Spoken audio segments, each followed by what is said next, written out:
Okay, why don't we begin? Good morning, everybody. Thank everybody for coming. Today is a public hearing of the House Environmental Committee where we are going to examine stream impairment in Pennsylvania. Before we begin, Evan, could you take the roll? Vitale, Present. Brown, Leave. Fleming, I think he's here remotely. Hohenstein, Leave. Isaacson, Leave. Kazim, Leave. Otten, Leave. Pielli, Leave. Rivera, Leave. Salisbury, Here. Schlossberg, Leave. Steele, Leave. Takak, I think we have him remote too. Webster. Leave. Rader, On leave. Bashline, On leave. Day, On leave. Flick, Online. James, Online. Kephart, Online. Mahaffey, Here online. Mahaffey, Here. Pugh, Here. Stender, Online. Twardzik, On leave. Wentling, On leave. Zimmerman. Here.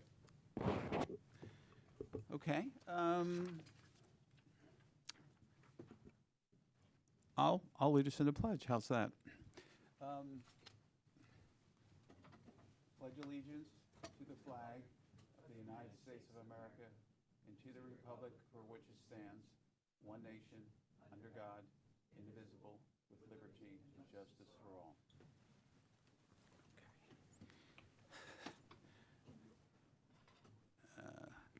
The record will note that Representative Fleming is physically present. The genesis of this hearing relating to stream impairment in Pennsylvania was a draft 2026 Pennsylvania Integrated Water Quality Monitoring and Assessment Report that the Department of Environmental Protection put out in December of 2025. That report indicated that 37% of Pennsylvania's stream miles were impaired. The report also covered other water bodies and had other metrics, but that's what stood out to me. This report is required every 2 years by the Federal Clean Water Act. The previous report 2 years ago indicated that 34% of Pennsylvania stream miles were impaired in some fashion. The chief sources of impairment were 1, agricultural runoff, 2, acid mine drainage, and 3, urban runoff. The purpose of today's hearing is to take a look at what Pennsylvania could do better, what Pennsylvania could do different in dealing with this level of impairment. We have, I would say, a very well-qualified panel of presenters today. First, we have Jill Whitcomb, who is the Deputy Secretary in the Office of Water Program at the Pennsylvania Department of Environmental Protection. She will be testifying first. Our next panel will consist of Dr. John Jackson, Senior Research Scientist at the Stroud Water Research Center, and Harry Campbell, PA Science and Policy and Advocacy Director at the Chesapeake Bay Foundation. Both Dr. Jackson and Harry Campbell will be on the second panel. The third panel will be Julie Wheeler, President Commissioner, York County Commissioners. The final panel will consist of Dr. Heather Holton Van Tassel, who's the Executive Director of the Three Rivers Waterkeeper, and Robert Hughes, Executive Director of PA Coalition for Abandoned Mine Reclamation. The ground rules are that each presenter each segment of an individual presenter will be 15 minutes, with the presenter presenting up to 8 minutes of that segment and the balance for member questions. When we have a two-person panel, again, each presenter will have up to 8 minutes, and the balance of that half-hour panel will be left to member questions. Acting Minority Chair Zimmerman, do you have any opening remarks? Sure. Thank you, Chairman Vitale. Yeah, looking forward to the hearing. One of the questions that that I'm certainly going to have and have had for a number of years, having served on Lancaster County Planning Commission, having been a township supervisor, and that is this whole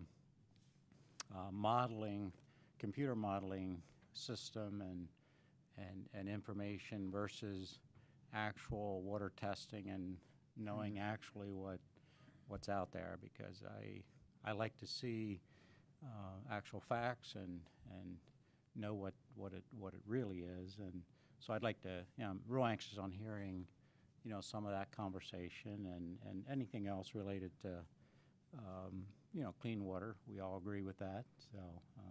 So looking forward to the hearing. Thank you, Mr. Chair. Very good.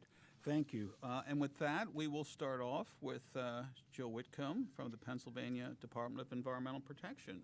Jill, please begin when ready. Thank you. Thank you, Chair Vitale, Representative Zimmerman, and members of the House Environmental and Natural Resource Protection Committee. I really appreciate the opportunity to join you today. I have a lot of in my testimony, and I've also provided you with some handouts that I'm going to be referencing throughout my testimony today. As you noted, the purpose here is to discuss the 2026 Integrated Water Quality Report. I'm going to share what assessments mean, what does impairment mean, and also what we're doing in the monitoring world, as well as the restoration activities.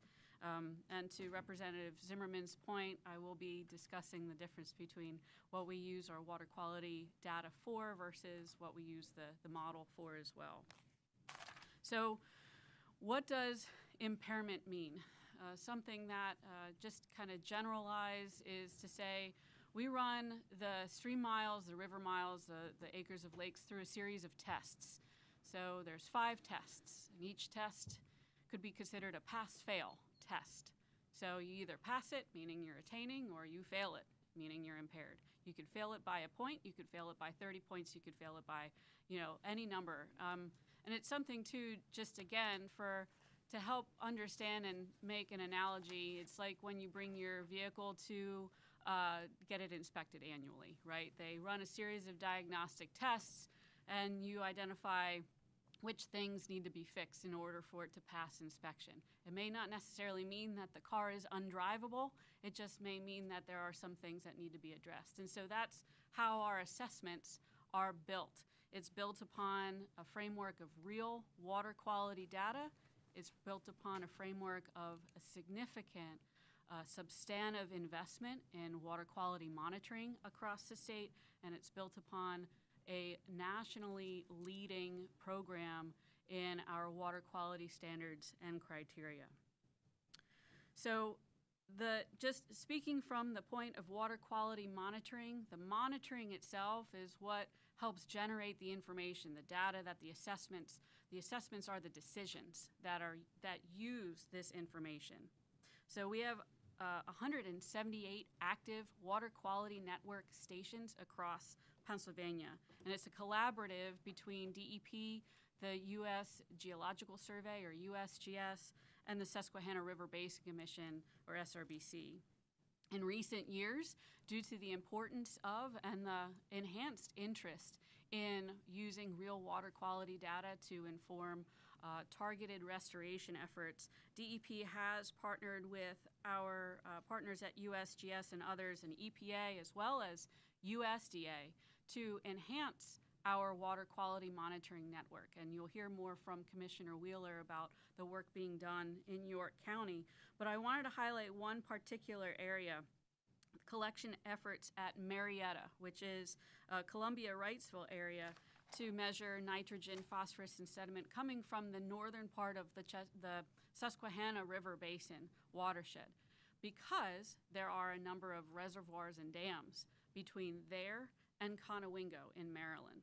And we have a river input monitoring station in Maryland that determines how much is coming through the Conowingo Dam. If we can determine how much is actually coming from the upland acres in the watershed and how much is coming from those reservoirs, we're able to really identify that we are achieving a greater level of improvement than maybe what is seen in Maryland.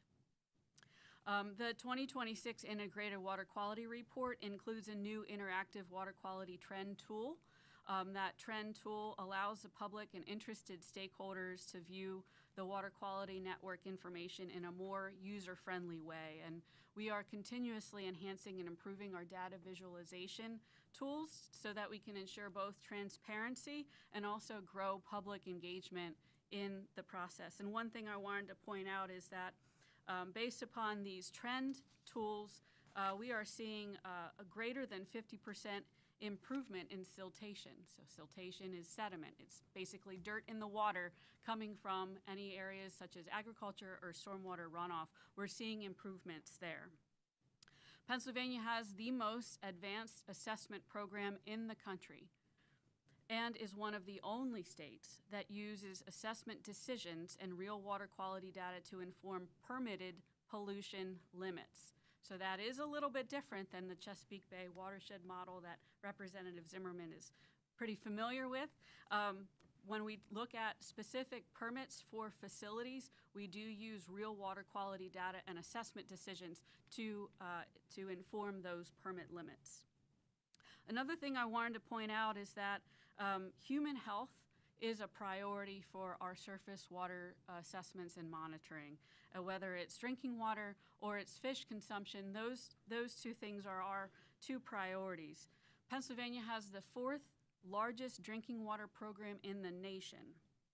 And of the public water systems that we have across the state, and I'm going to refer you to this map, nearly 80% of Pennsylvania's residents' source of water is surface water when they're getting waters from the public water system. So we're not talking about residences that have private wells, but we're talking about people that are getting their water from public water systems. Nearly 80% of our residents get their water from surface waters. And I know you're going to hear about some emerging contaminants like PFAS in other testimonies, but one thing that I wanted to point out is that Pennsylvania is a leader in the regulatory structure for PFAS MCLs, or limits for drinking water. We put those in place before EPA came out with theirs, and our public water systems are actively monitoring and sampling for PFOA and PFOS. We publish those running annual averages. Any system that is above or exceeds those limits, we work with them to come into compliance. We point them in the direction of funding, such as that at Penvest, and we provide technical assistance. So just wanting to highlight the direct connection between what we're doing on the ground for water quality monitoring and assessments in our surface waters and the impact for public health in drinking water. We maintain 220,000 assessment units across all of our miles of streams, which is 10 times more than any other state. What that means is that we are more precise and more accurate in our data assessments and our data monitoring, so that we know exactly what the source and the cause of the issues are, and we can treat those sources and causes. Since 2004, DEP has recorded more than 1,000 miles of restored streams and more than 35,000 acres of restored lakes.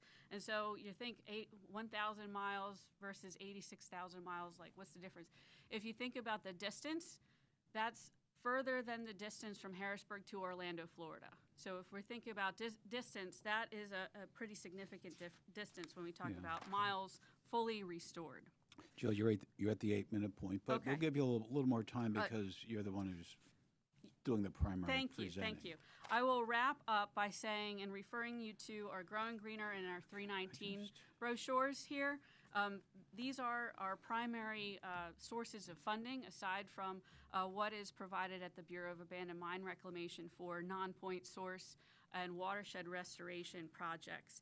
And the costs are going to continuously increase for enhancing our data management systems, our monitoring systems, and communicating that information out, as well as implementing the best management practices on the ground that make sure that we have not only secured aquatic life, public life, and also the quality of life for our Pennsylvania residents. Thank you.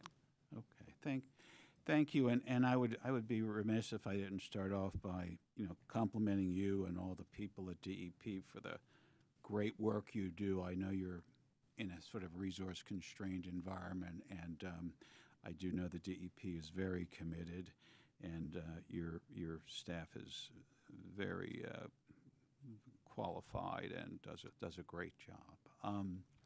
So I'll start off with a question. I mean, from a layman's perspective, 37% of stream miles seems like a lot.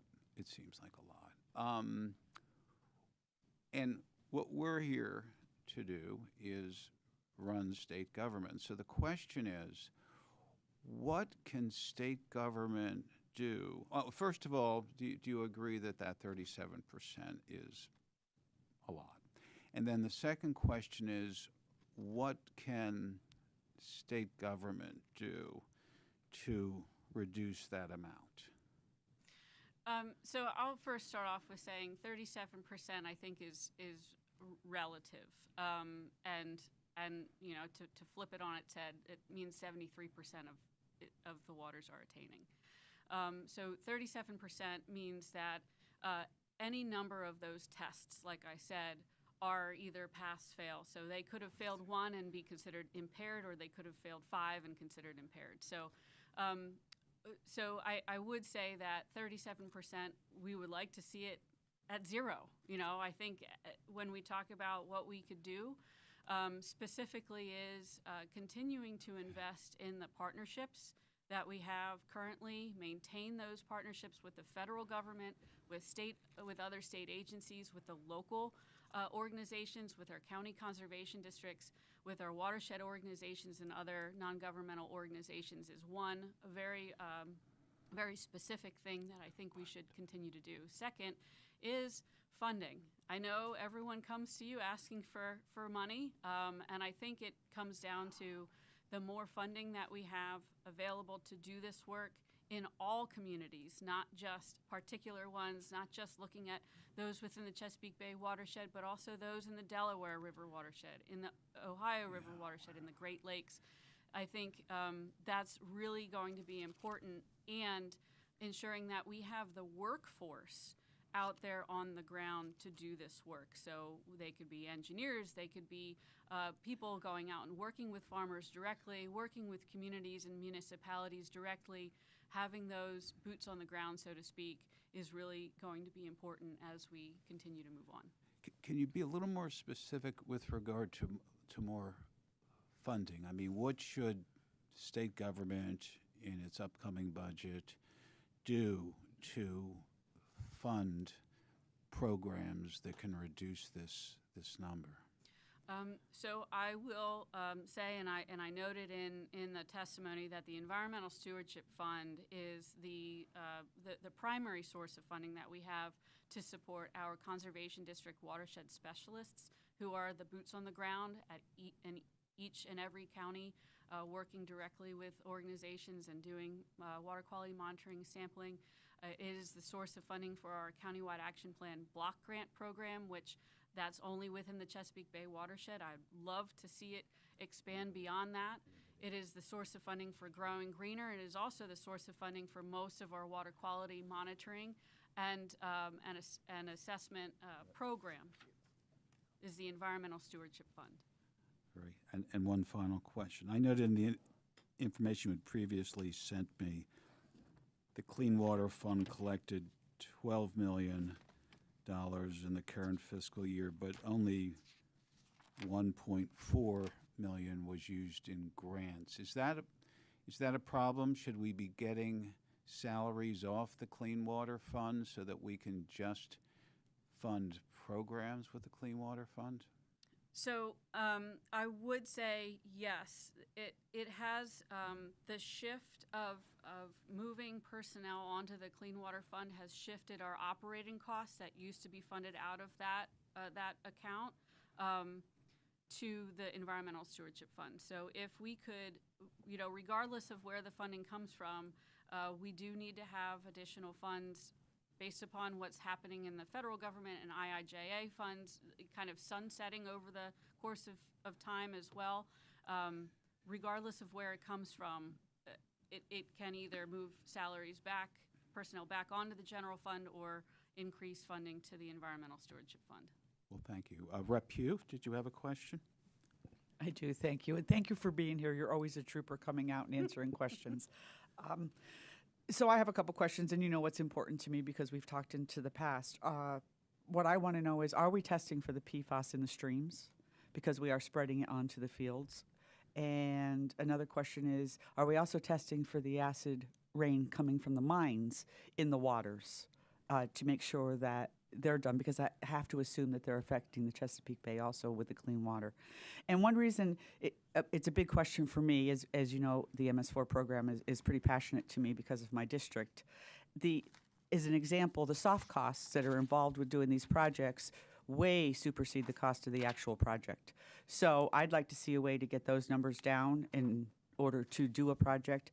I have a dairy farm where one of these streams runs right through it, and we have brown trout breeding in the stream because they do such a great job in keeping the stream done. So, and it doesn't cost anywhere near the amount of money that it does to get one of these the permits and the soft costs to get it done. So I'm curious if we're testing for those too. Yeah, so to go back to your first question, it's about if we are doing sampling and testing for PFAS in surface waters. Yes, we are.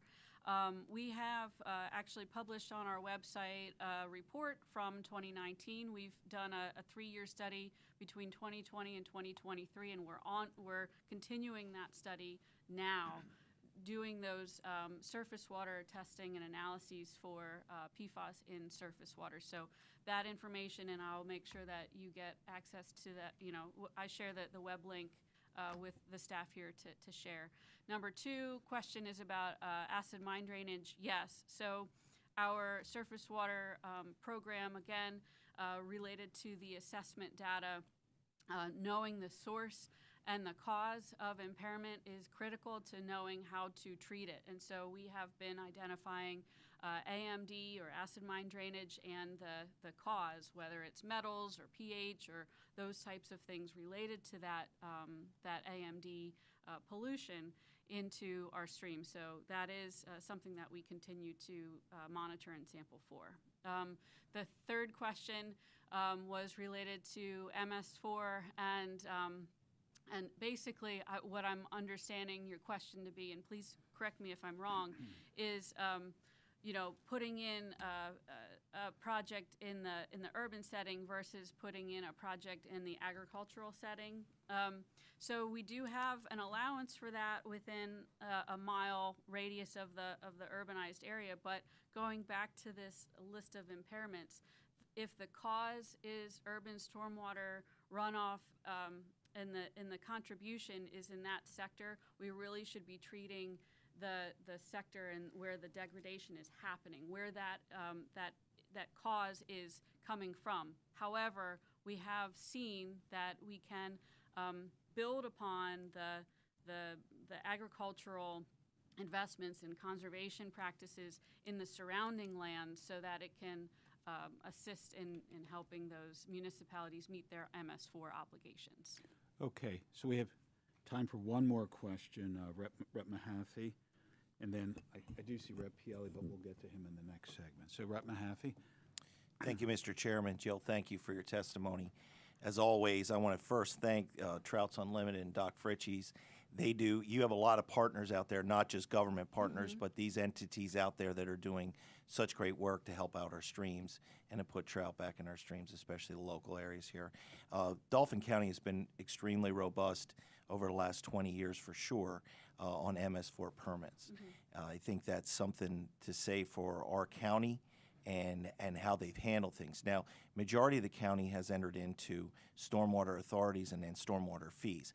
The thing that I'm seeing and what I don't like and what I would like DEP, if they can go back to the EPA, excuse me, and ask them why are we doing such big, robust projects, excuse me, robust projects when we should be doing small projects with this stormwater authority money. So what happened in the lower end of the townships that I represent, they had to do this big project. It cost millions of dollars. It wasn't even in the municipality, but they got credit for it.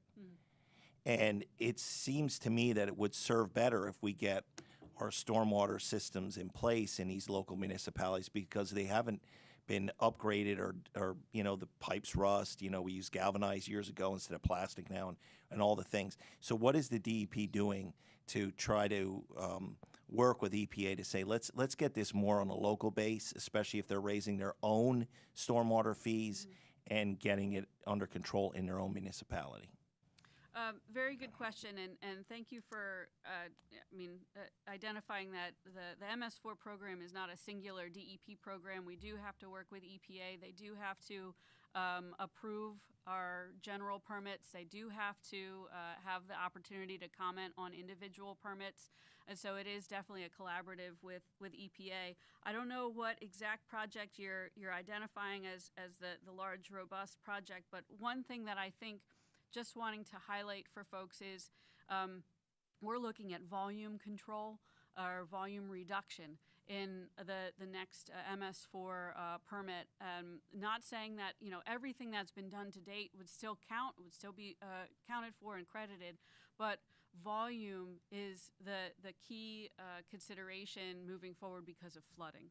And so if we're looking at large-scale complex projects that are floodplain reconnection, wetland restoration, the Blue-Green Connector project in Little Conestoga in Lancaster County is one that comes to mind that we've provided funding for.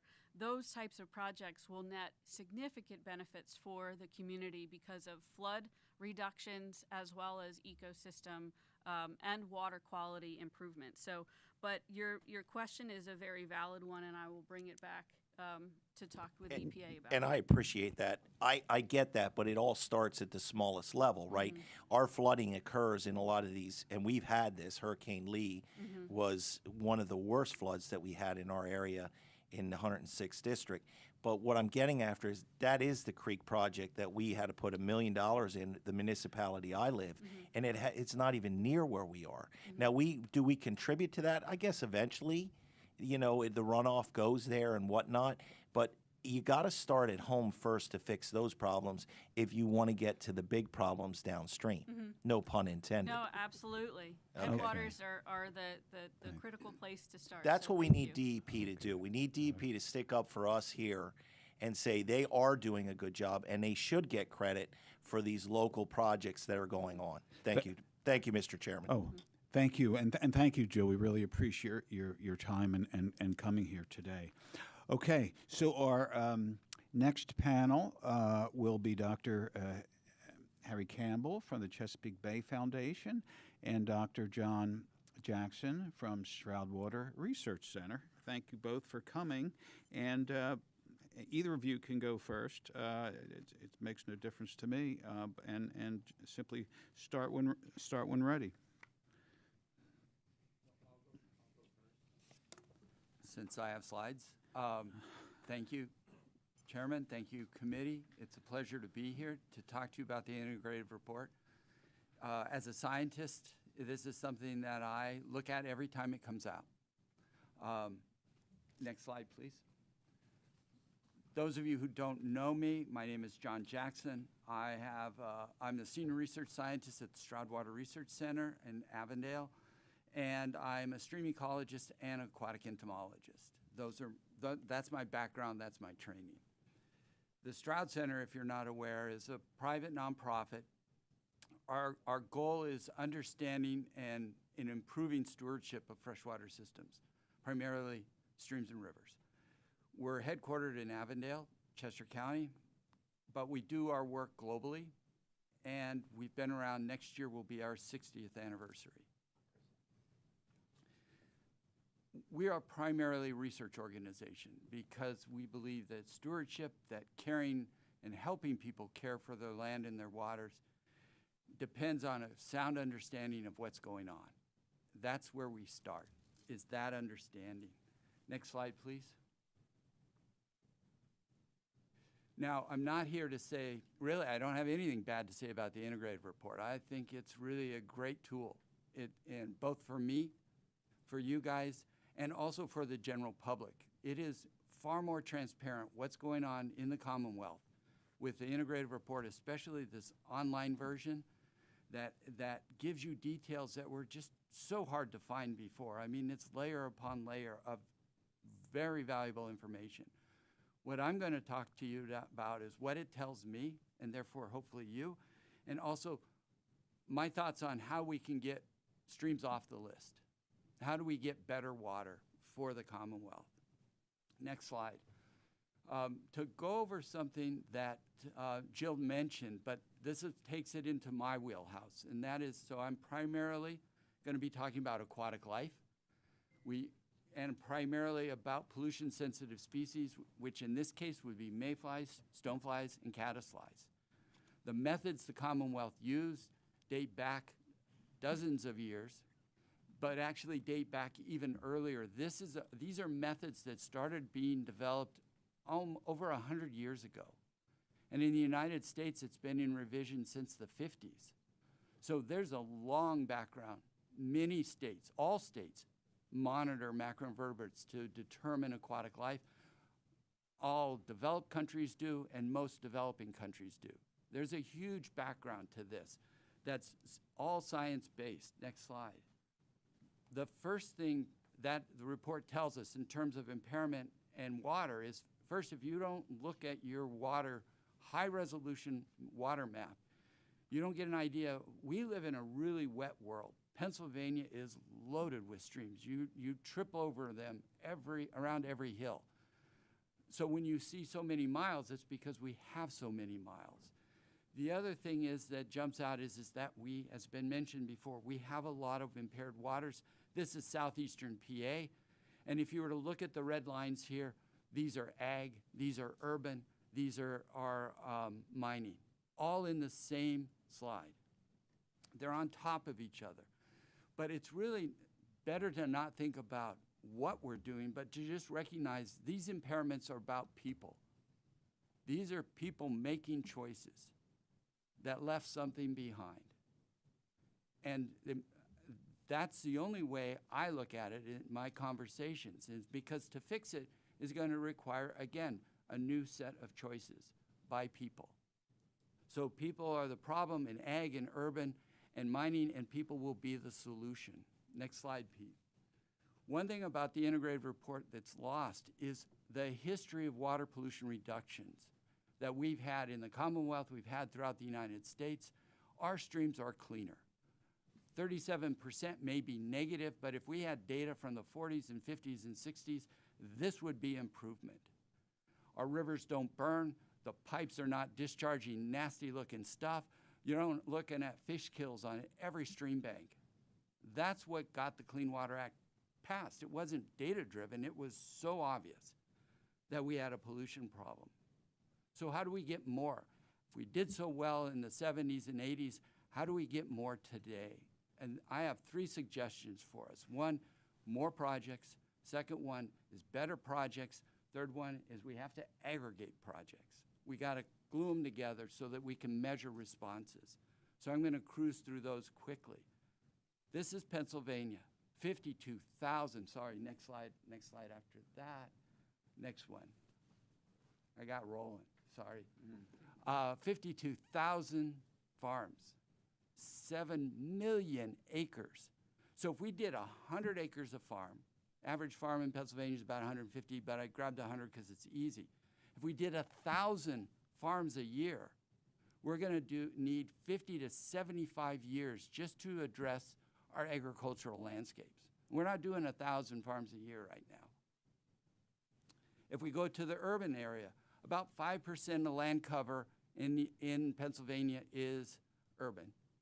That would translate into about 4,300 urban stream miles. We have a little more, we have a little less. If we did 100 miles, which is a big number, a year, that's 43 years to address our urban waterways. So the rate at which we're doing things, put it on a timeline and you realize when you look at a report every 2 years, it's hard to move the needle. Next slide, please.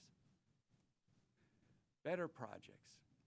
This is the Stroud Center's approach, and it's evolved over the last 30 years. We call it the whole farm approach, but it's basically a holistic view of a property, a parcel, whether it's urban or ag, or even mining for that matter. In many cases, we'll do one best management practice or two. We'll deal with manure management or we'll deal with a fence line, but we won't deal with the crops. We won't deal with the pastures. The only way to make progress is to have a holistic message to the farmer that's consistent, that your farm is part of the problem, and it's therefore part of the solution. Then that means the fields, that means the barnyard, that means manure storage, all of that, manure disposal. It's very much integrated. And why is that important? It's about the consistency of the message.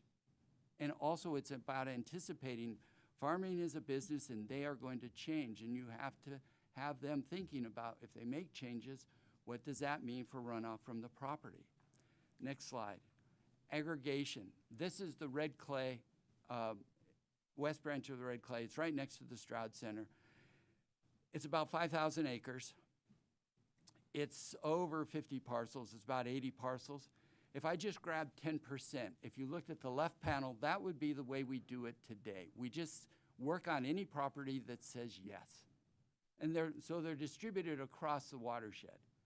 And be very, very hard to measure any response. Yeah, Dr. Jackson, you're at about 8 minutes, Okay, so I would kind thank of. you. If we aggregate the middle panel, you're in the headwaters, we might measure it there.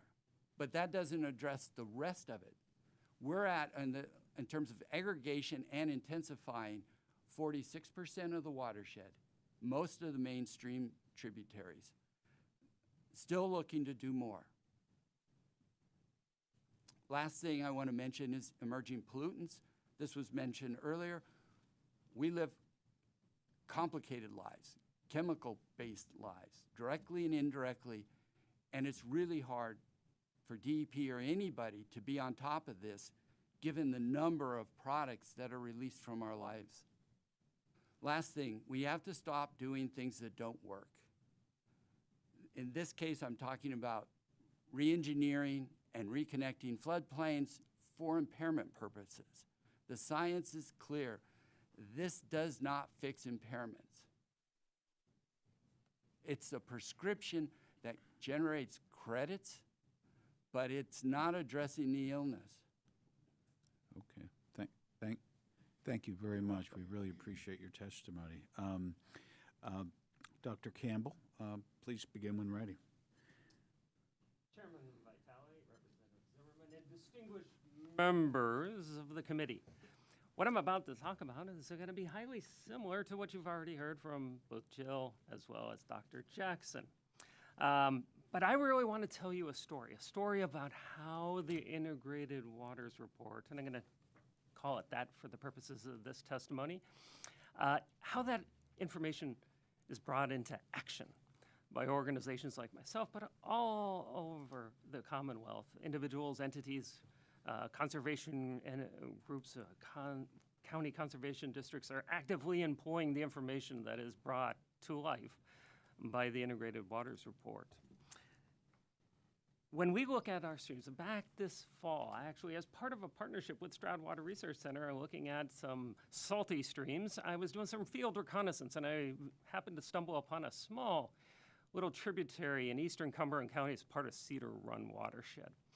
Looking at that stream, I noticed that it was dry, for one, but the bed was all kinds of messed up, a lot of dirt, sedimentation. The stream banks were eroded, and it just had a lot of evidence of disturbance. That is the symptom of a series of decisions people have made going back decades that unfortunately continue to stress many of our streams, whether they be agriculturally impaired or urban suburban, or even in some cases the mixture of them together. But the Integrated Waters Report helps us identify where those solutions may lie. It turns observation into evidence and evidence into action. So for decades, as Dr. Jackson just said, we've kind of been fixated on fixing the stream. Let's get in there, make it look better, and marginally function better. But what we've lost in that process of armoring those banks and altering those channels and locking them down is that we lost sight of the ecological components in many cases. And in fact, what we like to call the ecological uplift, that improvement that occurs when we have healthy waters and rivers and streams in terms of increasing those macroinvertebrate communities. So by bracing those banks, we're not necessarily healing the watershed, as the Representative McAfee talked about earlier. We're essentially addressing the solutions. And that's why the Integrated Waters Report, which shows that we have over 31,000 miles of impaired streams, is so important, because those aren't necessarily stream problems. They're oftentimes problems that are happening on the land. They're starting on the land with agricultural activities, the legacy of coal mining in the form of acid mine drainage, and our suburban and urban stormwater runoff. We have created those systems. We've essentially overwhelmed those watersheds and those streams. Across Pennsylvania, as precipitation and snowmelt are aggregated and concentrated by impervious surfaces like roofs, roads, and rooftops, as well as driveways and even lawns, compacted lawns, water that was once soaked into the living soil becomes superheated stormwater that races across the land, surges in and scours channels, strips habitat, and carries sediment and nutrients and other nasties downstream. It also even reduces the amount of dissolved oxygen that the water itself can hold when it's superheated, causing further stress and strain on our aquatic resources. And in essence, the watershed is unbalanced. The Integrated Water Report makes this pattern visible at scale, documenting which waters failed to meet their designated uses, identifying the sources and the causes, the stressors. And it allows us to track trends at scale, so we can then act with precision through a comprehensive watershed-based approach. That type of an approach, which is focused, leads to what we like to say is a lasting improvement, a lasting cure, because it starts at the source. And we employ it in what's called the 5 Ps. First of all, looking at priority places, high-impact geographies where targeted investments yield the greatest ecological as well as community impacts. Developing plans, comprehensive science-based plans that are roadmaps shaped by local knowledge, but also emerging high-resolution satellite imagery and other models that help us prioritize where and how to get the most bang for the buck. And then looking at practices, the types of things that reduce pollution from entering the streams, keeping soils and nutrients on the land, as well as reducing stormwater runoff. These are proven on-the-ground methods, whether it be soil health improvement on farms, replanting forests alongside streams and streets, and in our communities, and helping to generate multiple improvements. And then, as Jill mentioned earlier, it's all about partners as well. Landowners, agencies, nonprofits, and community leaders across the state, as well as locally and regionally, help amplify and lift up those improvements over the course of time. And then we have to take those lessons learned and integrate it into our policy. And enabling the environment that transcends science and experience into effective programs and durable success. Examples include the Keystone Tree Fund, which the Chamber has considered, as well as the Agriculture Conservation Assistance Program, part of the Clean Streams Fund in Pennsylvania. We apply this work in an approach that takes a watershed and aggregates all that information together in places like Half Moon Creek in Center County, Peckway Creek in Lancaster County primarily, as well as new watershed plans in the Upper Conestoga Marsh Creek as well, and Fishing Creek and other tributaries. Using the Integrated Waters Report to identify non-point source impaired watersheds, focus investments, and track progress as recovery accelerates. This approach restores balance and resilience so streams can recover that ecological uplift and then regain their once healthy status. But the IWR, the Integrated Waters Report, is more than just a report. It is the foundation to Pennsylvania's focus, programs, and meet obligations and direct dollars where science shows that they are most needed. It informs permits, the MS4, MPDS permits, and wastewater discharge limits, but also helps develop total maximum daily loads, the scientific answer to how much pollution is too much. They're all predicated on the information that is found in the Integrated Waters Report. One of the most consequential funding programs guided by the Integrated Waters Report is the Agriculture Conservation Assistance Program, ACAP. ACAP uses the number of agriculturally impaired stream miles per county as identified in the report as part of its funding formula.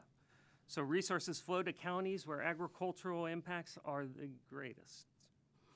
The Integrated Report also helps target watershed implementation plans, the countywide action plans, alternative restoration plans, and in grants like Growing Greener. All align state and federal dollars and local investments with the highest need. When everyone works from the same evidence-based map, existing programs, like I cited, become more strategic, Harry, more impactful. you're at about 8 minutes, so.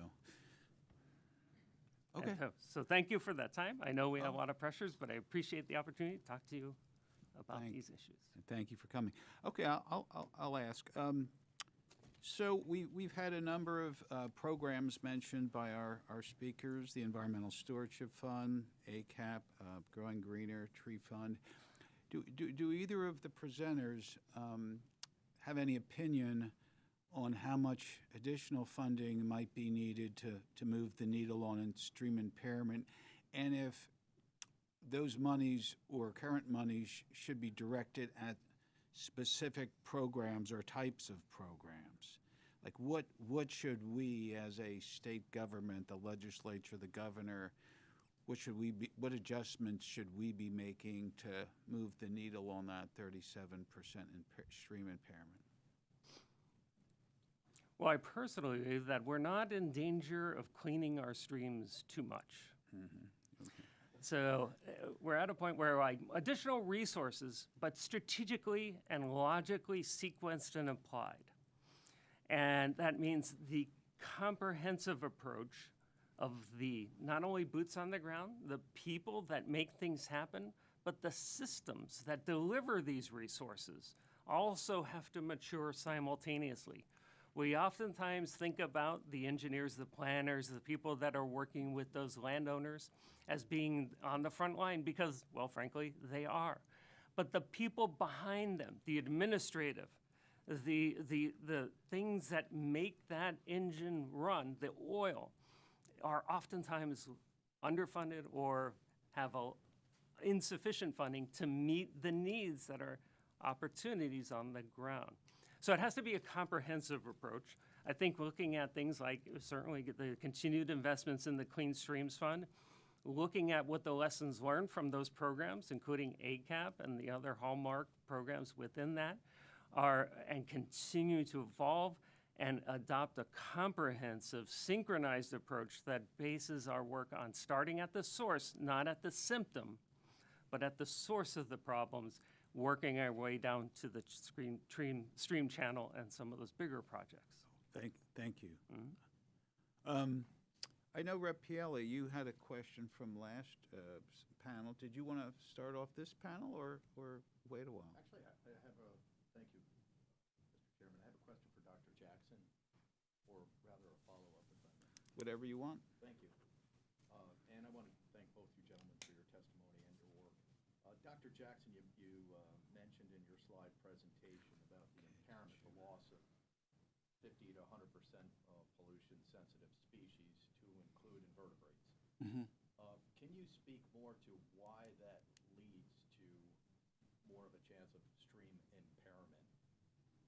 Well, that's the character, that's the change in the metrics that are used programmatically to declare sustaining or not sustaining. In other words, that's the part of the aquatic life standard. So embedded within the Pennsylvania metrics is basically you're losing, and this is true everywhere, you're losing these sensitive species, and at a certain point, you've accumulated enough losses that it crosses a line that has been drawn.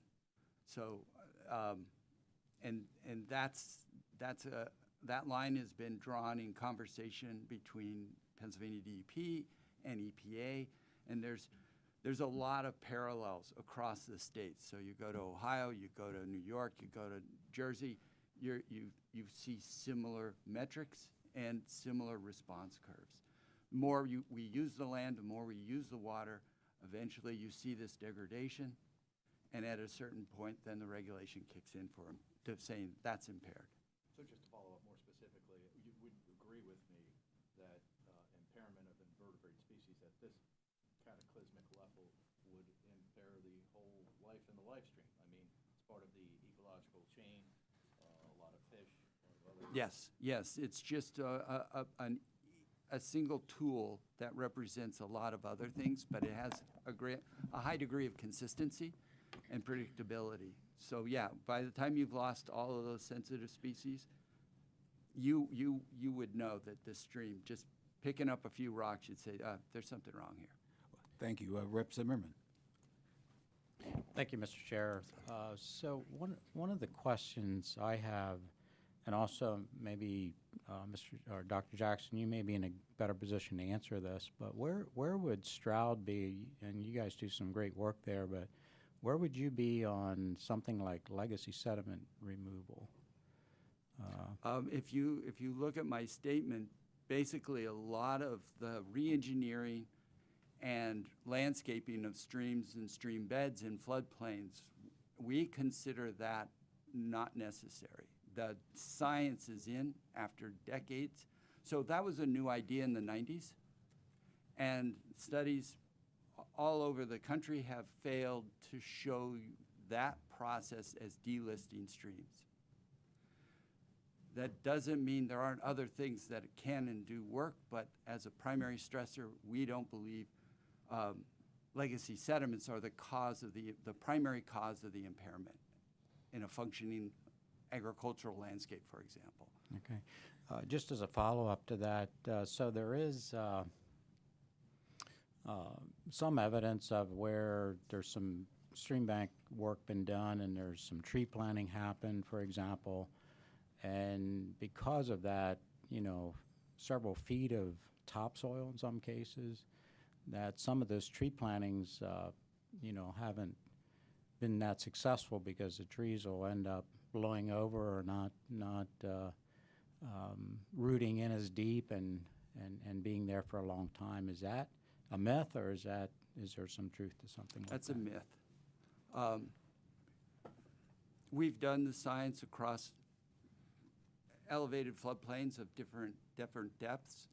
As long as you do proper care, you'll get good survivorship. Remember, all of the trees outside of the floodplain are perched above the groundwater. They're in upland areas. They survive just as well. No, the legacy, there's no denying the legacy sediments are there. The real question is, why are we blaming them when we have either an active urban or an active farming community going on right now? And those fields are generating sediment. And so people see the cut banks and they say, oh, there's the problem. But if it's looked like that for 300 years, 200 years, 100 years, Is that cut bank really the problem? If otherwise the stream would be this wide. So the science, they've done the re-engineering and landscaping hundreds and hundreds of times all over the country. And the science is in. That's not reducing the stressors that are primarily causing the impairment. So- So Yeah, they- Yeah. we have like 3 more people who want to ask Right, let me questions, just and we're real running quick. out. Rep. Fleming? Okay. Thank you, Mr. Chairman. I noticed the theme in both of your testimonies around aggregating projects, and I do agree that would be the way to go. My question is, a lot of times these watersheds are in multiple municipalities, and there's partnership that is required in order to do that. Who do you suggest should take the lead in those instances to really look holistically at a watershed? Should it be the conservation district in a given county, or the river basin commissions, or because often I was proud to be part of cleanup of the Paxton Creek watershed. When I was on the Board of Commissioners in Susquehanna Township, we partnered with Lower Paxton Township. We partnered with the city of Harrisburg, but we sort of did that of our own volition. I'm just wondering if there's a more more organized approach that needs to happen, and really who should take the lead on that to look at those areas where projects could be aggregated. Well, I can say from my experiences, at the end of the day, the projects will be successful, both in the short and the long term, if they are embraced by not only the individual landowners, the adjacent landowners that are part of those projects, but also the people that are part of that community, who see the value in the investment that was made, and then are going to be working over the course of time to maintain those practices, particularly in those critical early years with our vegetative projects like forest or riparian buffers, where those first 3 to 5 years are critical to the success of that buffer. So you need to have a group, a diverse array of local entities who have value and really support those projects for them to be maintained. I think then there is the folks like Stroud or ourselves and others that can come in and provide the technical assistance, the planning and design assistance to ensure that those projects and practices are designed as science and experience tells us what is best in terms of overall success rate and meeting the goals of those communities. Well, and as a follow-up to that, is that something that you all do? Do you look at watersheds, and do you reach out to local officials to make recommendations and say, hey, I think if we could successfully, procure grants or procure some sort of funding, aggregating these projects would have maximum impact in this watershed? Is that part of what you do? Yes, absolutely. The watershed plans that I had referenced with Hammer Creek and Peckway Creek and other places, that is exactly what we did. We brought together over, in some cases, like 30 local stakeholders, but also county representatives, and in some cases, DEP was participatory, as well as NRCS and other entities, to come and help not only design, but then start work on implementation.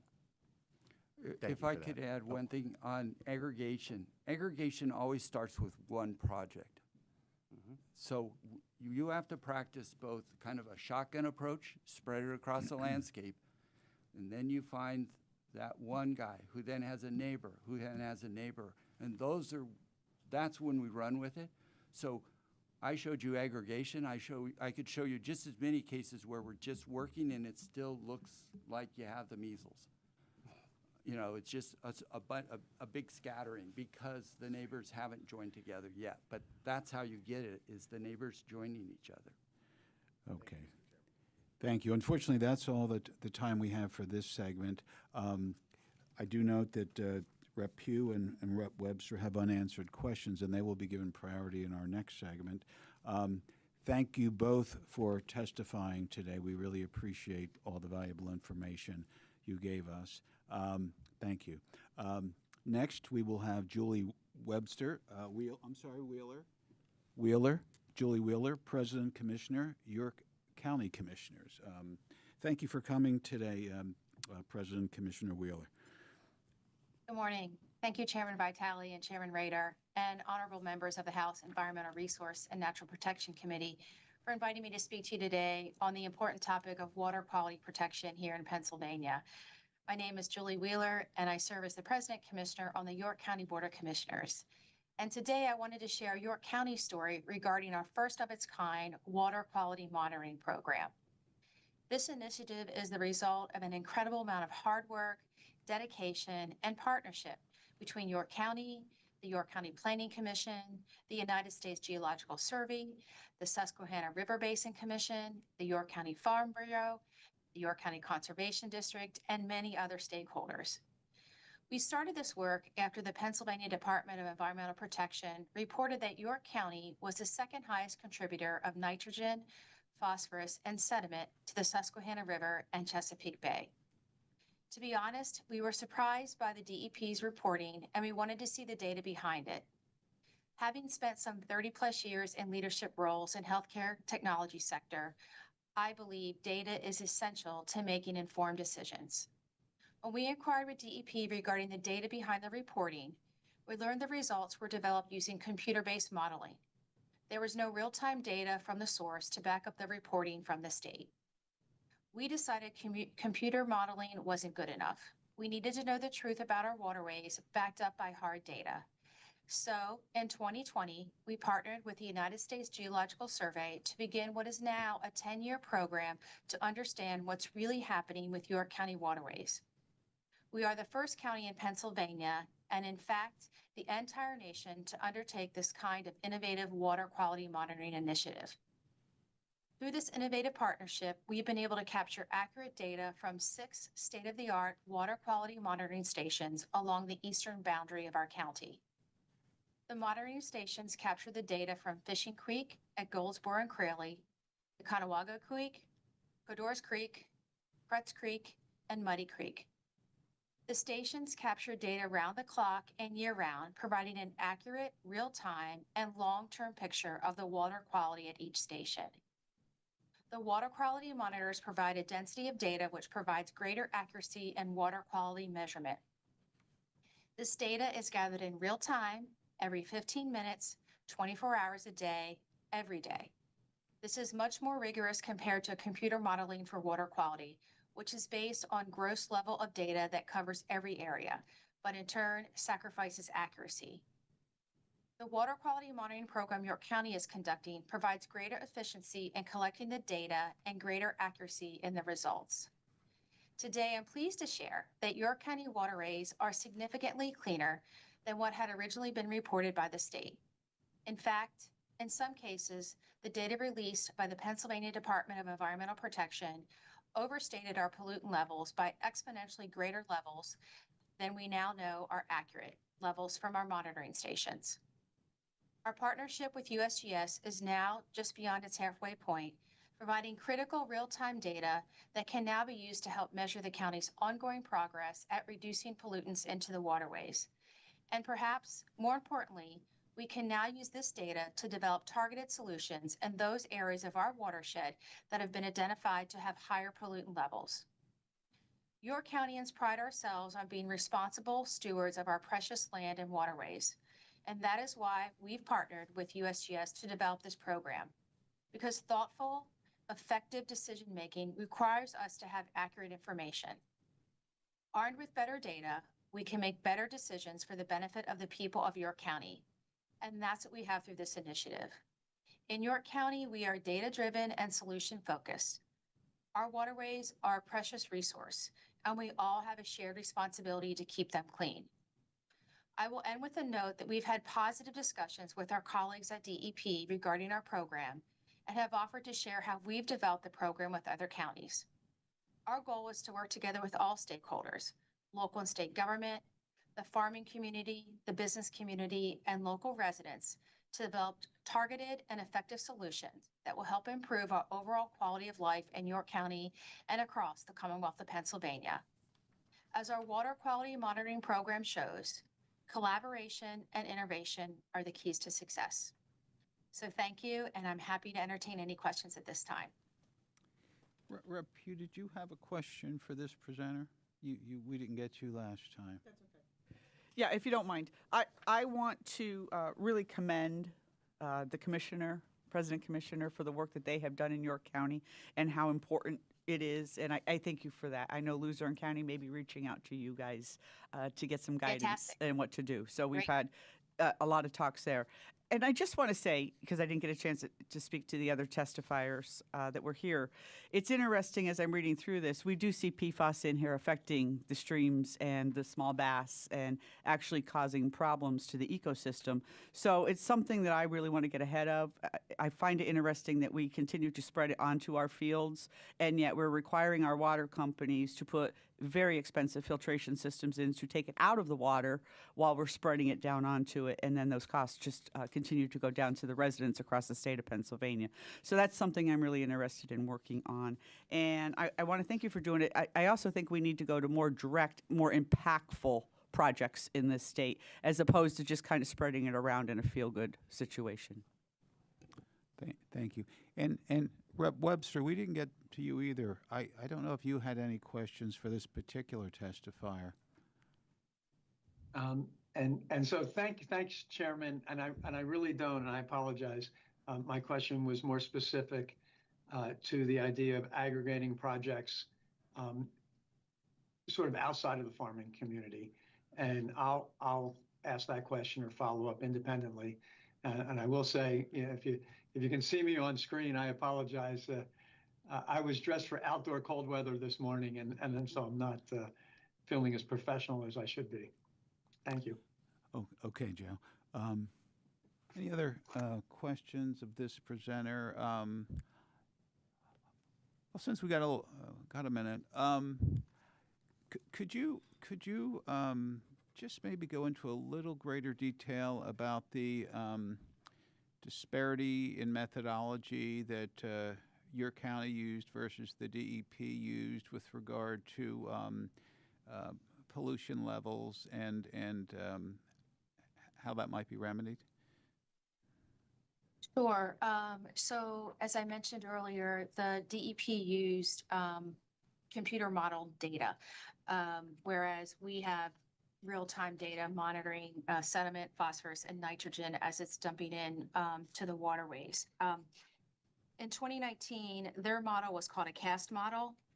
So they would be able to give you the details on what they use to input into their modeling. What I can share with you is when we look at sediment, phosphorus, and nitrogen, the modeling reported by DEP showed York County polluting 957 million pounds of sediment, whereas our real-time data over 4 years, this data is based off of, our data shows 106 million pounds of sediment. So that's 900% greater from the model versus the actual data. So I think it demonstrates the importance of having data to use in the modeling. Same results we saw with phosphorus and nitrogen. And nitrogen, the DEP model reported 12 million pounds of nitrogen. Our real-time data, again, over 4 years, was right around 7 million pounds. So the DEP modeling was 60% higher. So I just think it's the more we can get real-time data, the better decisions we can make because we have the data. And the great thing, as I mentioned in my comments, now that we have these 6 stations, we can look at those 6 different areas and look at why might nitrogen be higher in Muddy Creek versus Kretz Creek, and take a look at what may be driving that. So just so I understand. Sure. So does the DEP have monitoring equipment in the water at any point, or is it more a matter of computing the amount of fertilizer farmers use and creating a stream modeling from there based on the amount of what is applied to the soil? That's probably a question best answered by Jill. I don't know if she's still there, but okay. I don't want to speak for DEP on what they used for their inputs. I will, in addition, add, I know there's been some discussion around the farming community. Here in York County, our conservation district, much like others across the Commonwealth, works with farmers on conservation plans. We do roughly 6,200 6,200 acres a year involved in conservation plans. And the other thing we spend a lot of time with our farmers is on manure management plans. So both of those things we believe are important to do with our farmers to ensure we're being good stewards of the land. Okay. Are there any more questions? Rep Zimmerman? Yeah, thanks, Julie, for your Welcome. testimony today. Sure. Do you know of any other counties across Pennsylvania that are using real-time information? My understanding is Lancaster County has implemented one water quality monitoring station, but other than that, I'm not aware of any other county. Right, and in York County, you're basically monitoring all across the county at this point. Is that the way I understand? That's correct, sir. We have 6 monitoring stations, and they monitor just shy of 90% of the water flow here in York County. Yeah, that gives opportunity to actually know exactly where pollution's coming from. So, and then you can target that. So very good approach. Thank you for your testimony. Yeah, exactly. And as we look at the data, if we see maybe nitrogen might be increasing in one of our watersheds, then we can go and take a targeted approach to mitigate that. Okay. Well, thank you. Thank you, Julie, Commissioner Wheeler. Appreciate your time and your valuable testimony today. Thank you for participating. Thank you for having me. Oh, thank you. Okay, our last and final panel will be Dr. Heather Holton Van Tassel, Executive Director, Three Rivers Water Keeper, and Robert Hughes, Executive Director, Eastern PA Coalition for Abandoned Mine Reclamation.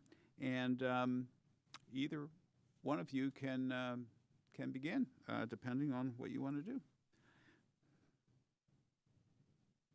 I'll defer to Heather. Well, I guess I was stated first, so I'll just go ahead and go first if that's all right. Works for us. First of all, thank you for giving me this opportunity. My name is Dr. Heather Holton Van Tassel. I'm the Executive Director of Three Rivers Waterkeeper. I appreciate this opportunity to provide my oral comment on the 2026 Pennsylvania Integrated Water Quality Report on behalf of Three Rivers Waterkeeper. We were founded in 2009, and we have a mission to protect the water quality of the Allegheny, Monongahela, and Ohio rivers and their tributaries in southwestern PA. These waterways are critical to our health, vitality, and economic prosperity in our region and to our communities.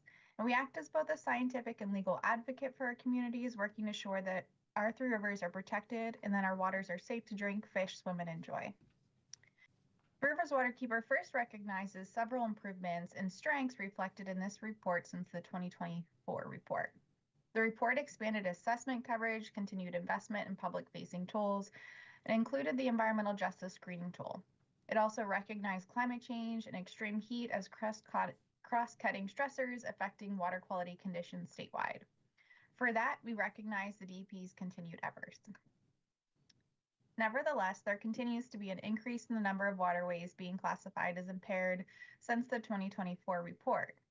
Between these two reports, 2,845 miles of streams previously not assessed are now classified as impaired, while 852 miles previously listed as supporting are now reclassified as impaired. Sediment and siltation remain among the most pervasive causes of impairment across Pennsylvania, particularly in southwestern PA. While the report acknowledges sediment as a leading pollutant, it does not adequately assess whether existing erosion and sediment control practices are reversing impairment trends at a watershed scale, or if they're not adequately protecting our waterways. Many streams in our region are listed as impaired due to siltation and sediment-related causes, while others suffer from sediment as compounding stressor, even when not identified as the primary cause.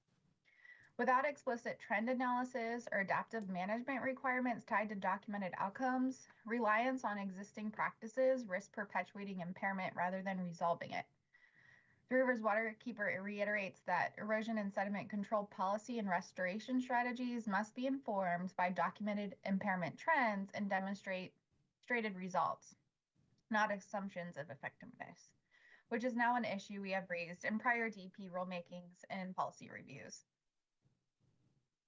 We also remain concerned by the persistent number of waters classified as Category 3 due to insufficient data. While the report appropriately highlights data solicitation efforts and data acceptance protocols, ongoing limitations and monitoring capacity continue to delay both protective actions and timely restoration planning. Prolonged data gaps can leave waters vulnerable to continued degradation while postponing regulatory responses that would otherwise be triggered by impairment determinants.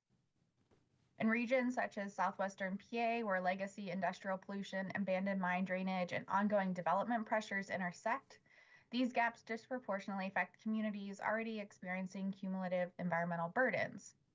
To address these concerns, DEP should prioritize targeted monitoring and high-risk and environmental justice communities and establish clear timelines for reassessing waters that have remained in Category 3 for extended periods. Strengthening these components can improve the responsiveness and effectiveness of the reporting process. Furthermore, emerging contaminants not addressed in this report are also a major concern. While DEP acknowledges emerging contaminants in our waters, we are concerned that the report does not substantially assess available data relating forever chemicals, often referred to PFAS, in our surface waters. They can be in our sediments or fish tissue, and it does not evaluate whether documented PFAS contamination interferes with designated uses under the Pennsylvania water quality standards. This omission undermines the report's core function under the Clean Water Act, which requires a comprehensive assessment of whether waters support their designated uses and identification of waters where technology-based controls are insufficient to meet water quality standards. The continued classification of waters with known or suspected PFAS contamination or unassessed or data-limited risks delaying necessary protective actions. Where PFAS monitoring data indicate persistent contamination or the potential for bioaccumulation, the report should trigger targeted follow-up monitoring, including fish tissue and sediment sampling, rather than deferring assessment indefinitely. Prolonged data gaps, again, in this context, may obscure designated use impairments and postpone regulatory responses that would otherwise be required under the Clean Water Act. Accordingly, Three Rivers Waterkeeper urges DEP to explicitly evaluate PFAS data in the integrative report, assess PFAS impacts using narrative water quality criteria and designated use analysis, initiate targeted monitoring of fish tissue and sediments where surface waters has PFAS detection, and clearly articulate how PFAS contamination will be addressed within impairment listing decisions, restoration prioritization, and TMDL development frameworks. Another area of improvement is regarding environmental justice communities and related impacts. In the report, environmental justice considerations remain largely descriptive rather than operational within the current framework. Both the Federal Clean Water Act and Pennsylvania Clean Streams laws establish a clear obligation to protect and restore water quality in a manner that safeguards public health, ecological integrity, and designated uses for all communities. Impairment listings, restoration prioritization, and listing decisions should therefore be more explicitly account for cumulative impacts, particularly where communities face overlapping burdens from water pollution, legacy contamination, and climate-driven stressors. We encourage DEP to more directly integrate environmental justice screening tools into core decision-making processes. This may include the identification of restoration priority watersheds, the selection of waters for Category 5R designation, and the allocation of restoration funding and technical assistance. Such actions are to ensure that implementation of the report advances both water quality objectives and the statutory intent of the Clean Water Act and Clean Stream laws. Three Rivers Waterkeeper supports the continued evolution of the Pennsylvania Integrated Water Quality Report and recognizes the substantial effort required to produce it.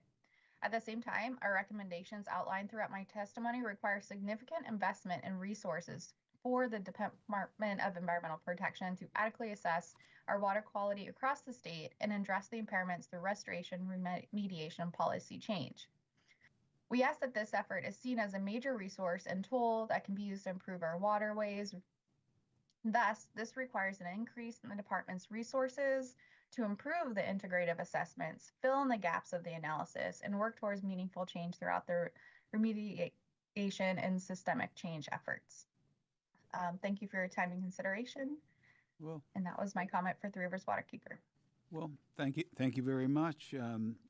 Robert Hughes, Executive Director, Eastern PA Coalition for Abandoned Mine Reclamation.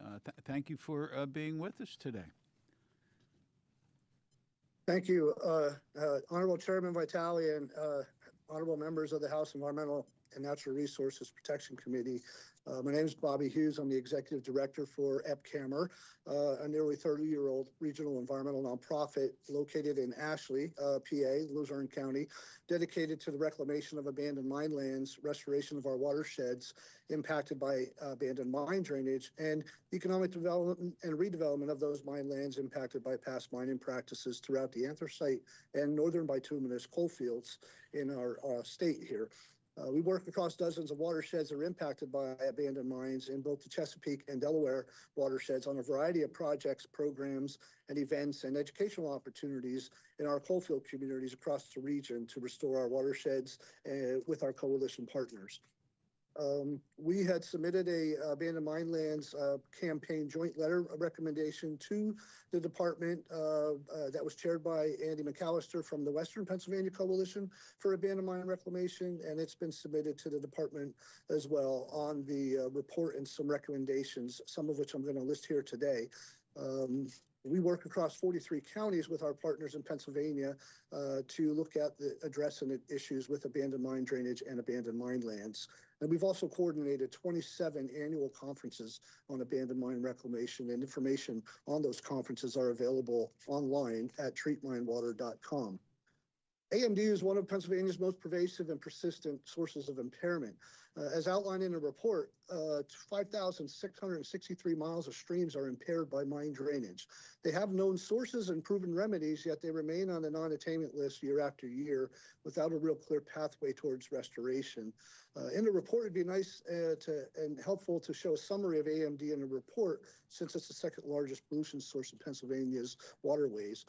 For example, in 2024 to 26, 16.7 miles were reclassified as supporting use. 72 miles were reclassified as impaired. That's a gain of 55.3 impaired stream miles. And as more stream miles are assessed, sometimes that's a reason why I think some of the numbers go up as new streams are coming online once the assessments are completed. But if we look back, over the years, 402.5 stream miles have been restored from mine drainage impairment since 2003. That's a number we should be highlighted. The 2026 integrated report demonstrates that mine drainage remediation currently provides a clear pathway for fast water quality attainment. A balanced strategy that increases attention to AMD solutions and investments will deliver measurable watershed scale results quickly. And it's imperative that DEP add AMD impacted watersheds to its priority watersheds.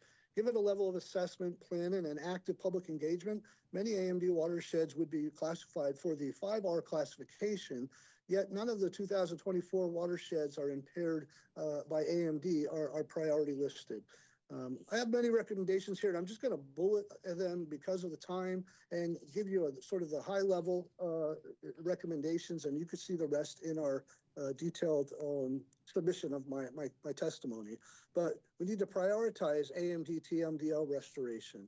We encourage DEP to elevate AMD impacted watersheds for expedited TMDL development and implementation.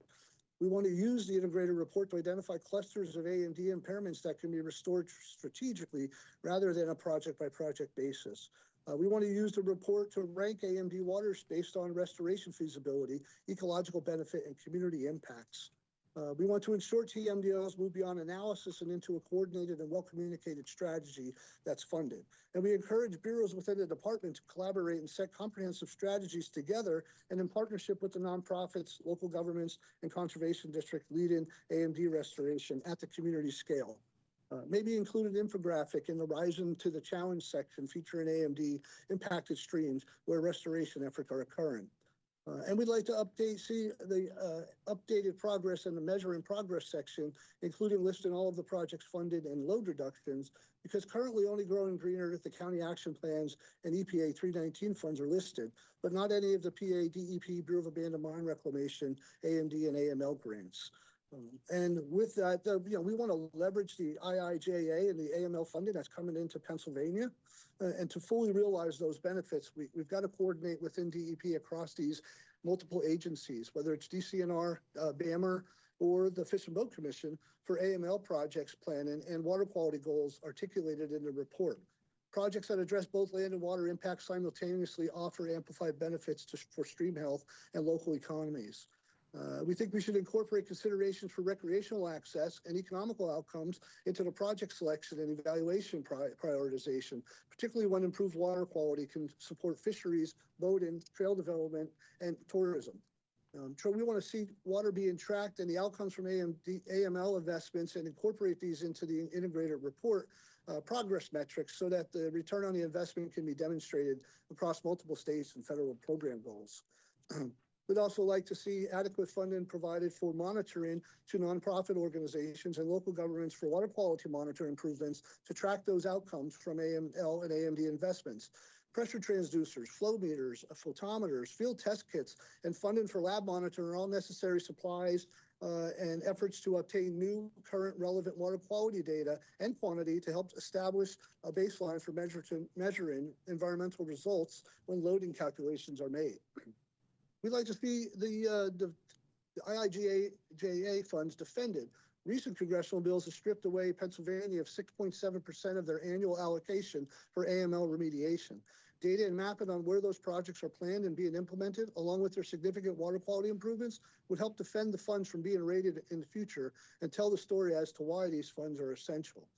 We continue to want to see identification and mapping of AMD impaired watersheds where AML construction projects are being built, planned, or are needed, showing where attainment would be possible over the next 14 years of remaining IIJA funding.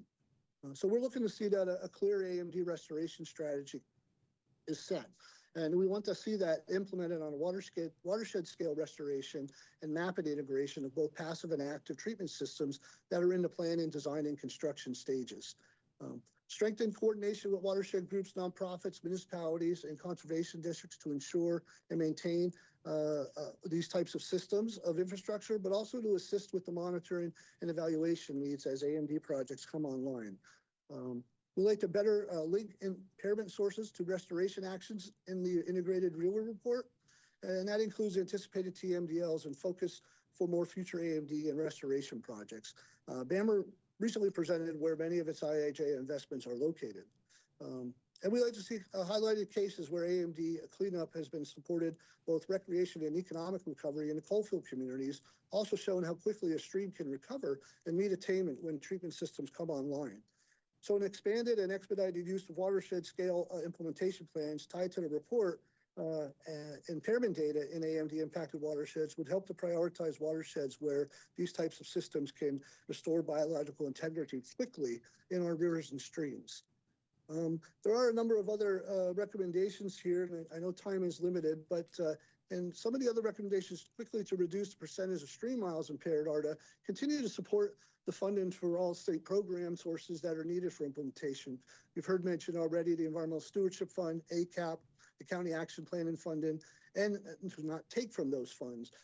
Advocate and strongly encourage our federal government to keep the funds flowing, both Bill, National Fish and Wildlife Foundation, EPA, 319, Farm Bill funding into Pennsylvania, and to increase funding for conservation district staff, watershed specialists, ag techs, erosion and sedimentation control techs, AMD watershed outreach specialists, and regional community watershed organizations and nonprofits that are working here in Pennsylvania and our statewide technical assistance providers. Since these are the organizations leading local conservation efforts and know their county needs explicitly and are the foundation of the local partnerships that are developed to successfully assess, plan, recommend, design, permit, and construct on-the-ground projects.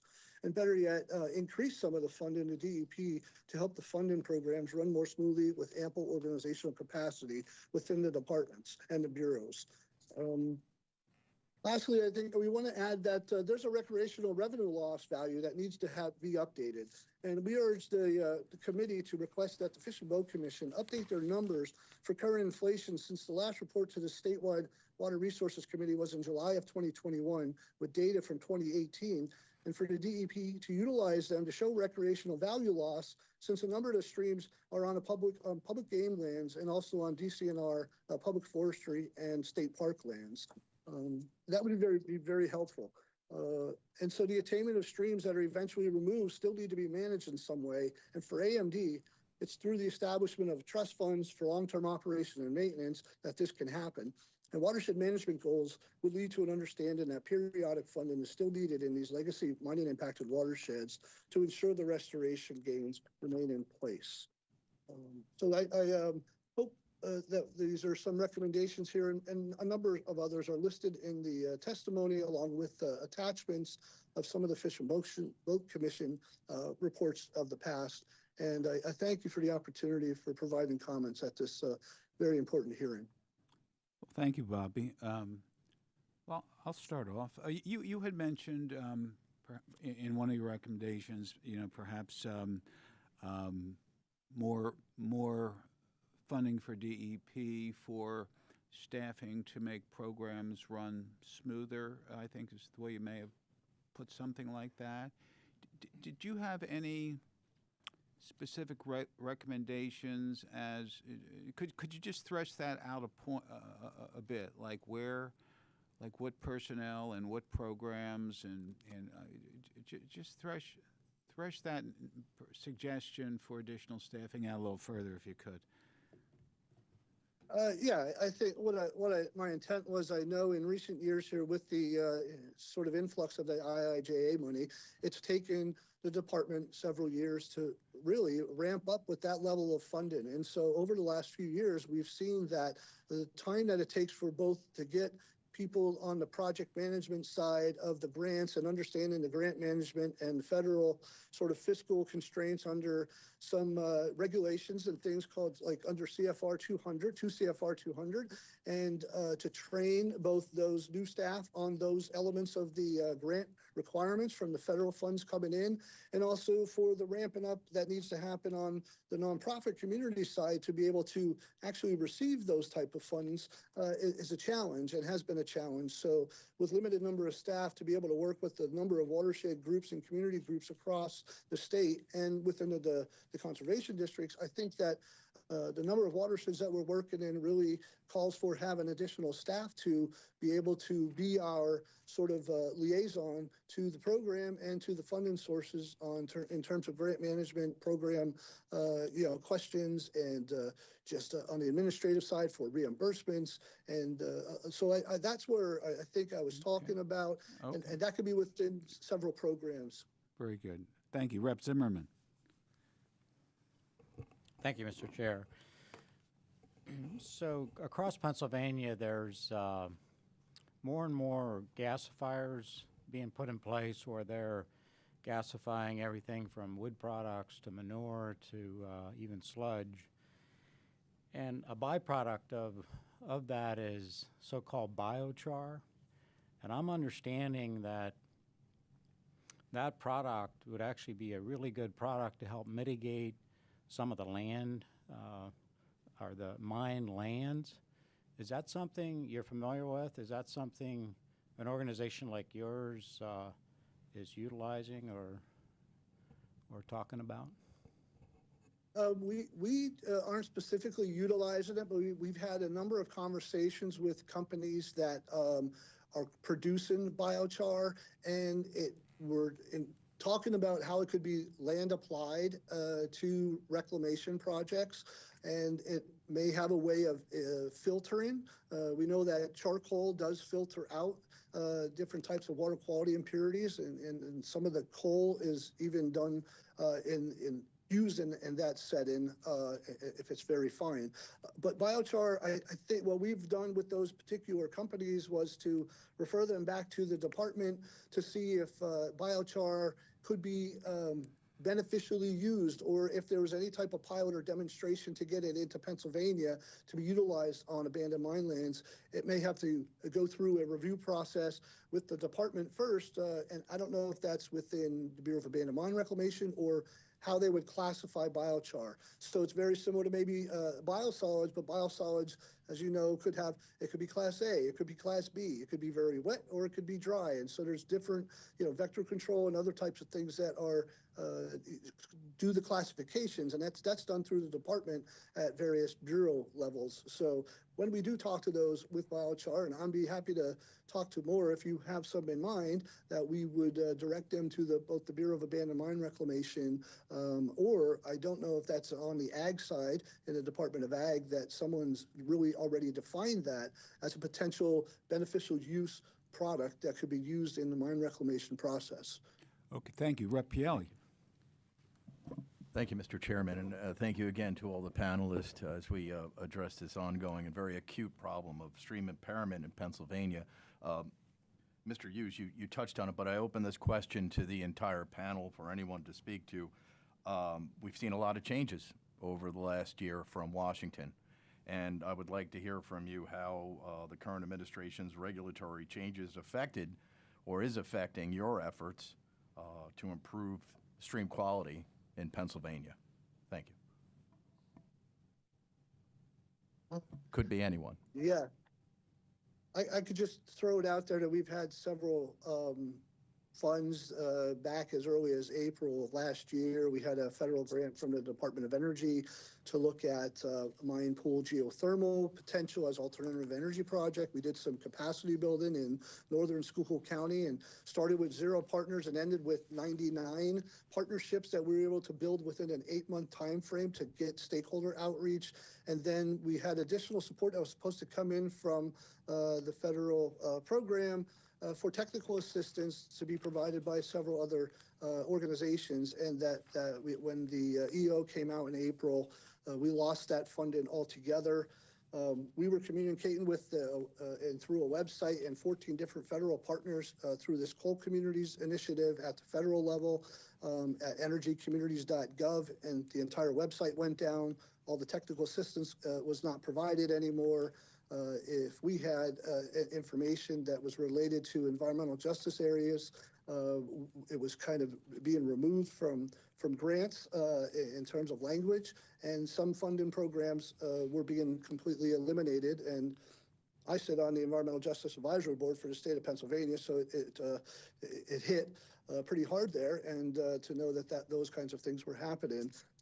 But we were also just not able to apply for as much grant funding because we knew that these changes were being made, and that affected our ability to actually get some other projects in the hopper and to look forward, because a group like ours has to rely on multiple funds from both foundations, state and federal grants, and community utilities that have philanthropic arms to put together projects that we work on to leverage both of these types of funding sources. So it became a challenge and limited our ability to move forward in some of our projects. And then we were at a capacity issue that left us kind of just slowing down and pulling back and redirecting some of our staff and focus to priorities where we had additional funding in other program areas and worked on those in the meantime.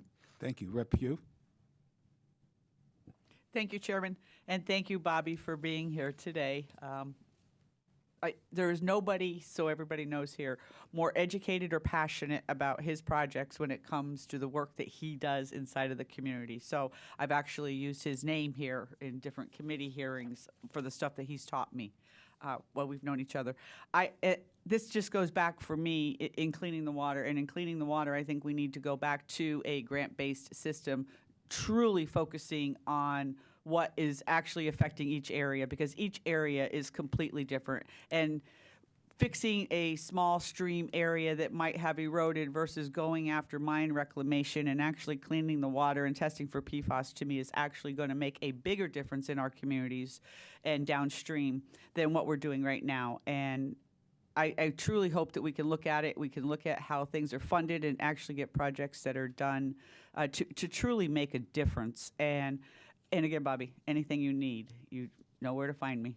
Thank you. Thank you. Thank you. Okay. Do we have any other questions? Rep. Mahaffey. Jill, would you mind explaining why there was such a big difference between what Commissioner Wheeler and DEP? I'm calling you up. Yeah, if you don't mind.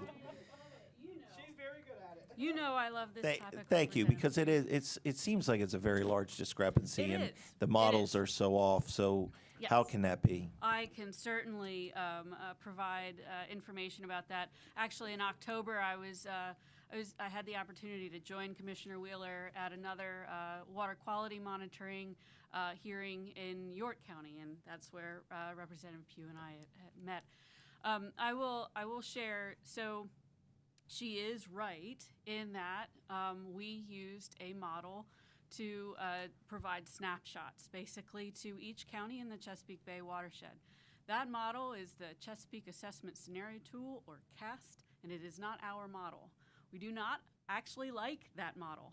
It is a model that is used across the Chesapeake Bay watershed, Chesapeake Bay partnership of 7 jurisdictions, and it is one that is housed and administered by EPA, Chesapeake Bay Program Office, and all of the inputs are basically, from animal numbers in USDA census information to, it does actually does use water quality monitoring data, but not to the level and specificity and precision as our water quality monitoring and what Commissioner Wheeler noted in York. So basically, our Phase 3 watershed implementation plan for the Chesapeake Bay watershed, we have targets that we have to achieve, and those numeric targets are in the actual model that we all agreed, and I'm using air quotes, agreed to use to help determine how far or how close we are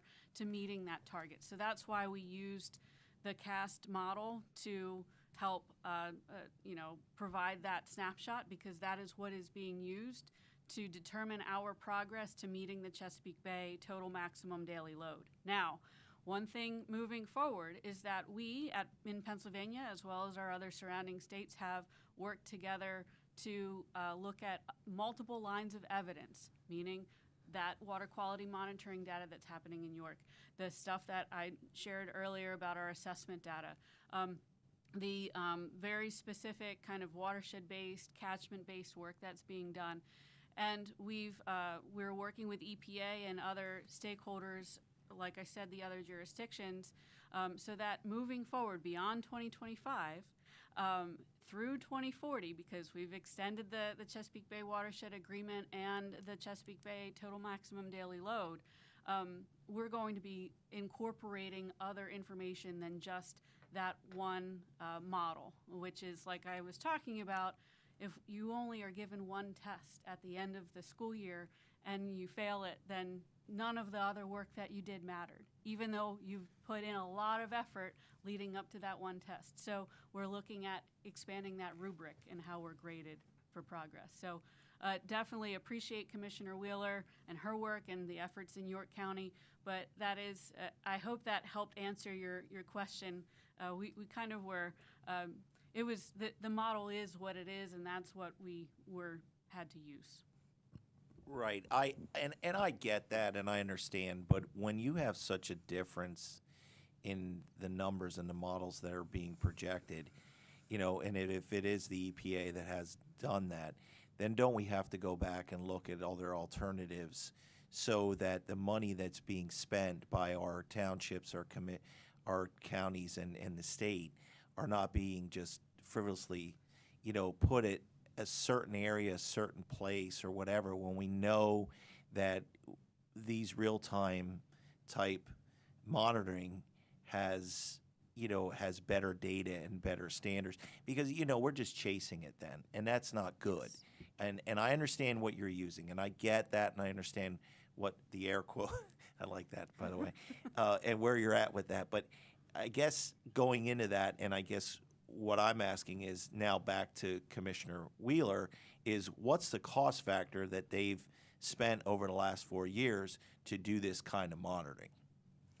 Can I first quick before Absolutely. So Yeah. I will say that we at Pennsylvania DEP has been very intently and intensely pushing our partners, our neighboring states, as well as EPA, to open up the framework for progress reporting. We also believe that we want to make sure that our public dollars are being spent appropriately and actually achieving the goals that we have set for us. And that's why with our Phase 3 WIP, we focused first on local waters, right? Great for PA, good for the Bay. That's really kind of our mantra, is we want to focus on local communities, local waters. Whatever happens downstream will be a positive impact. So regardless of, kind of what the model says or whatever, we're seeing those on the ground successes through the water quality monitoring and other, like I said, multiple lines of evidence. So we're right there with you, completely agree. Okay, thank you. Any other questions? I did ask that question, Mr. Chairman, to Commissioner Wheeler about the cost factors. And why I asked that question is, if this is what York is doing with success, then why are we not looking at ways that we can help our counties to do the same kind of monitoring? Okay, so let's just keep a little order. So we want to. Right now, we're on the panel of Bobby Hughes and Dr. Van Hassel. Are there any other questions for that panel before we conclude there? Okay. Thank you. Appreciate your time and testimony. Very valuable. Now, Rep. Mahaffey, did you want to call up a previous testifier, and if they're willing to speak, we can Sure. recognize that question. So, if Commissioner Wheeler, did you get my question? Sure, I'd be Great. happy to answer that. And I would support any type of maybe matching funding you can have for the counties.